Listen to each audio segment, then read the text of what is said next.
This is the Sattler Files. Devrite Homes, when you're looking for attention to detail and a uniquely designed home to suit all your needs. At Devrite Homes, we only build a limited number of homes per year, so we can truly focus on what you want out of a prestige home builder. We've continually won awards for excellence, with a record number of wins last year and the proud winner of the Australian Townhouse Villa of the Year. While we love building homes to suit each client, we pride ourselves on designing homes that take into account the special safety needs of some of our clients. If you have a dream, we can make it come true. Talk to Jay Mangano and find out more about Devrite Homes at www.devrite.com.au. This is the Sattler Files.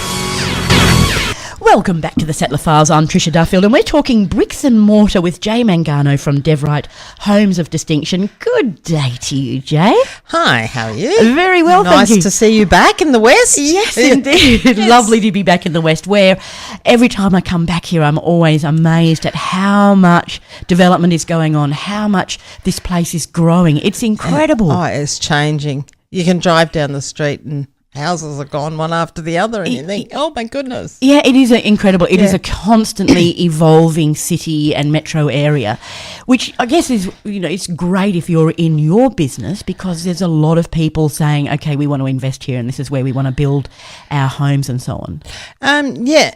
It's slowed down a bit lately, so there's not a lot of building going on at the moment. So there's a lot of, builders that are hurting at the moment. Of course. But, things change so quickly in the building industry.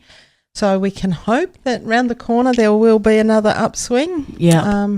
At the moment there's lots of tradies looking for work and lots of builders looking for work. And I guess that's the thing, isn't it? Because, of course, there has been a downturn. I mean, WA always looks like it's busy anyway because it's always a place that is evolving. But of course, with that downturn, there is has been a significant impact on the industry. Yes, there has been.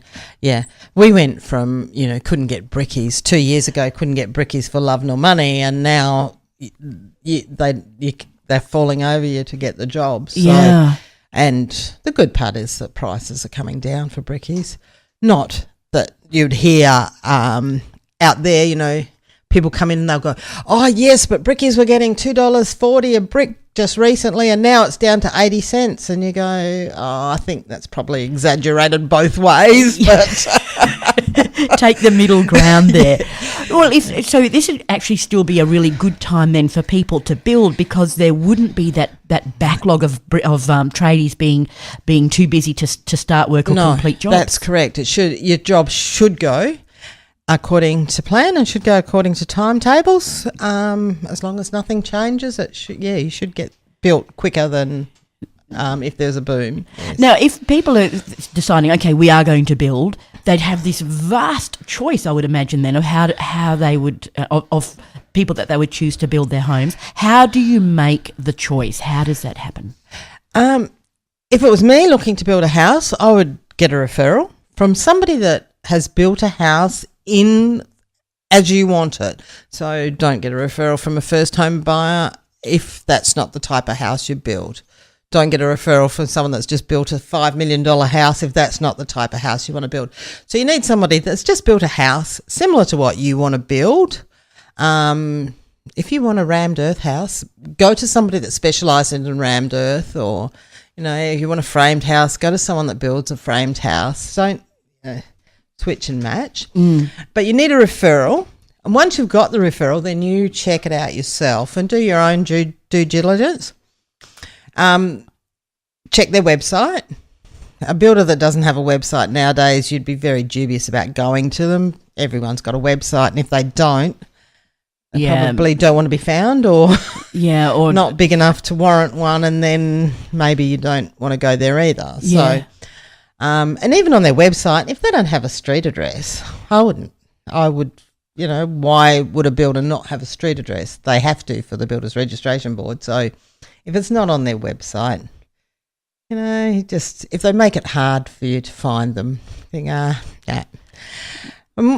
then once you've done that, check their registration, make sure they're registered.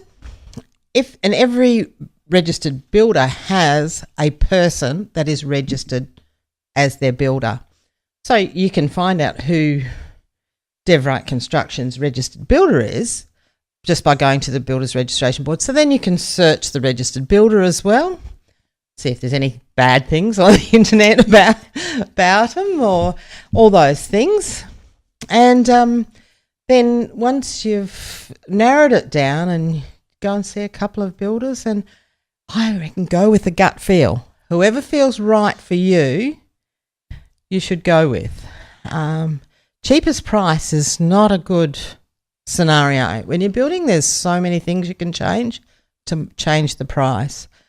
So I would go with someone you feel is honest, someone you feel you can work with, and someone you don't mind spending 18 months of your life working with. I was just going to ask you, what's the average length of time? Because that would be quite a deciding factor, that if you just think, oh, it's so hard talking to this person, why would you want to then battle that out to try and get the end result? Because you've got 18 months to... So you just think, don't. If you don't like the person, it's going to be a long 18 months. So go with someone that you feel you can work with. How do you think our industry stacks up here in WA in terms of, the standard of people in the profession, how they treat their clients and so on? How are we travelling? We actually, at Western Australia as a whole, is a good building industry. We build well over here. I was talking to somebody from the American Chamber of Commerce, and she said, I talk to people all the time, want to build like we build here because we build double brick. I had BSI Shrapnel ring me the other day. They were doing a survey on framed houses and then he said, do you mind doing the survey? I said, no, not at all. I'm all for statistics. And then he starts asking the question. He says, so the frame of your house, what is it, timber or steel? And I went, no, neither of those, it's brick. And he goes, no, it can't be. And I said, yeah. He said, no, what's your internal walls? I said, brick. He said, how do you connect them to the... And I go, with bricks? And he goes, no. And he had to hang up. He said, I've got to go and speak to my boss. I can't cope with this. My survey doesn't have this in it. Now, that's extraordinary, isn't it? So in most other states in Australia, would they be timber or steel framed houses? Yes. And why is that? And why do we not have houses that are... we build on sand. Most of Perth is on sand. So if you're building in clay, it's a little bit harder because the clay dries out and moves a lot more. So then it becomes more expensive because you've got to... dig it out. You've got to build on sand, so you've got to dig it out for 600 mil and import sand. So it becomes more expensive to build on clay and brick. But most of ours is sand, so we don't have a lot of that problem in the metro area. When you get out to places like Gosnells and the hills, they are clay. A lot of those ones are clay, so you do have the problem in there. But as you go further out to those suburbs, you find more stick homes out there because it's... stick homes? Yeah. No disrespect intended, but yeah, they're just made out of that stuff. So what about when we see some of these estates being built, if they're not in the hills and whatever, they're all still double brick? Yeah, most of them. There's a push to make them timber frame, to go back to timber frame, the environmental... they say it's better environmentally to get, but you've got to weigh that up with maintenance as well, because if you get, it's all one hand washing the other. If you're paying more out in maintenance and you've got to do maintenance on your house, well then any money you've saved on your electricity bills is going to be offset with the maintenance you're doing. So it's all relative. So you've just got to try and weed the marketing out of the... See, that's another thing, isn't it, is to try and see your way through so that you know what's real, what's just a glossy brochure, and what's going to work for you. Yeah, maintenance is a big thing that they're doing at the moment, that because of the push for boards on the front and the square look. A lot of them are lightweight material, and you can see when you drive around a suburb, you can see they're moving already.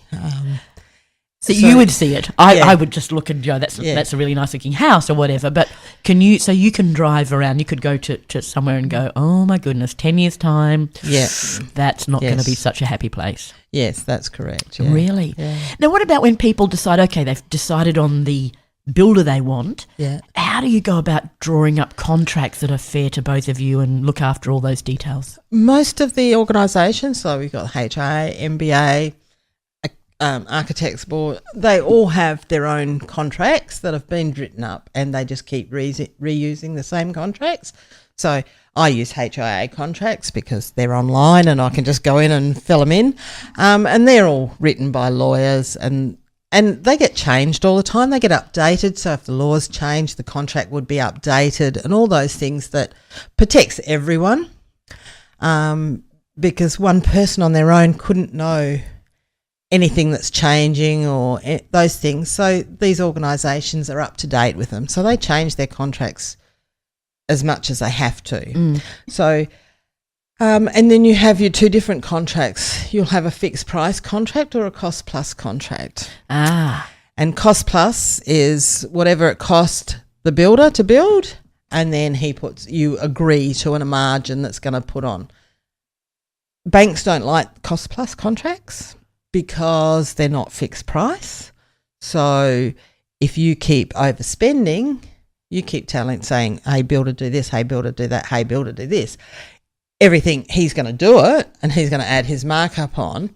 So the price can creep up, and banks don't like uncertainty. So they don't like cost plus contracts. Do you think cost plus is the better way to go aside from the banks? What's the advantage? The advantage is for us, we get money every month. So whatever we spend, we put our bill in and we get the money back. For the client, if it's a big house and it's changing all the time and they want the freedom to be able to change things and they've got the money to be able to do those things, then cost plus is okay as long as you're working with someone you trust. But if it was me and it was just a normal house, I would go with fixed price because there's a lot more rigid things in there, like the builder can not charge for anything that's not on site, and if it's below 500,000, then you can only take 6.5% deposit. There's a lot more things, and you can't just increase. So if steel goes up tomorrow 100%, the builder can't come back to you and say, steel's gone up, I want more money. That's just not allowed in a fixed price contract. If steel goes up, he's got to wear it. That's end of story. It must be really such a fine line that you tread, though, because you might find that steel up, down, whatever, our dollar against, the US dollar, the costs of bringing materials in, it must be just fraught. It is. We did have a period back probably 10 years ago where steel did go up massively, and a lot of builders got really hurt by it. It doubled in price, in a matter of weeks. We haven't had swings like that for a while, but the Australian dollar affects us because obviously everything is imported. So if at the beginning of the contract, basins and taps and all that is all our price. If the price goes up massively and the dollar changes massively while you're building, then obviously that does affect the builder as well. But it doesn't affect you if you've got a cost plus.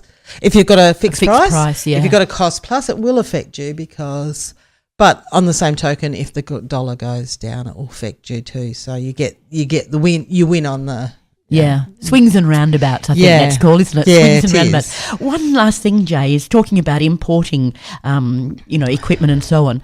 Obviously, China is one of our big importers, and we've had that issue, with the hospitals and the asbestos. Yeah. Is that something that's a concern to you as a builder, that you have to trust your suppliers, that you're getting stuff from the right sources and so on? How do you work your way through that sort of supply chain, I guess?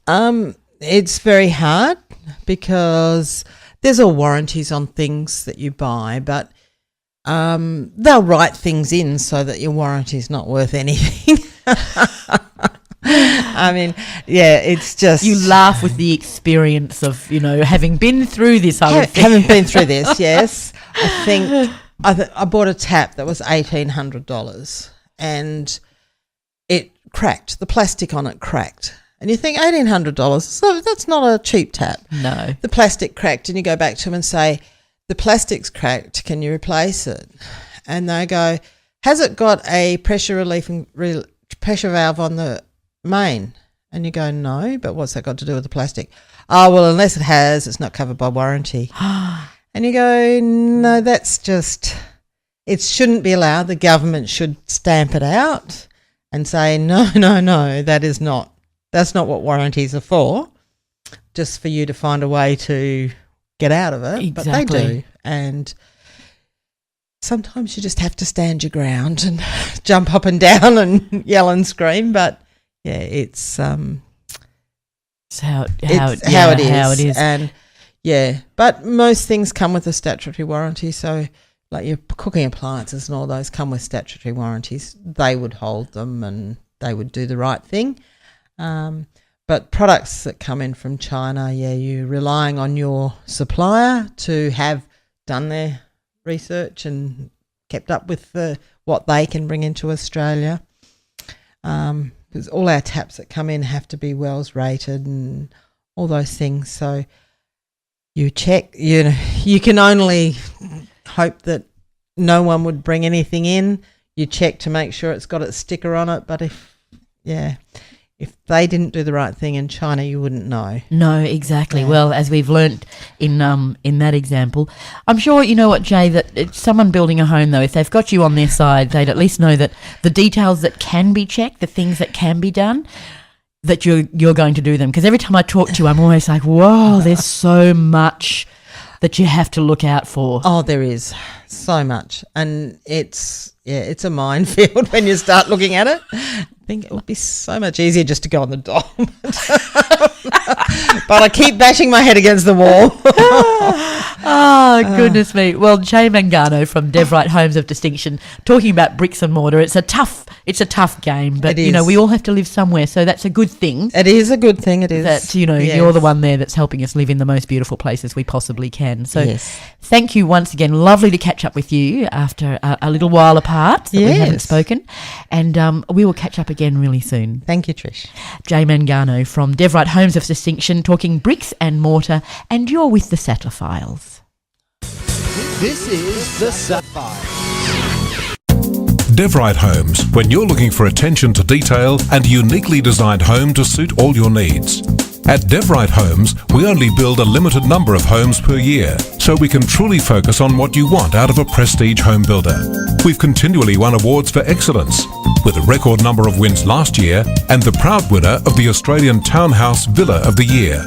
While we love building homes to suit each client, we pride ourselves on designing homes that take into account the special safety needs of some of our clients. If you have a dream, we can make it come true.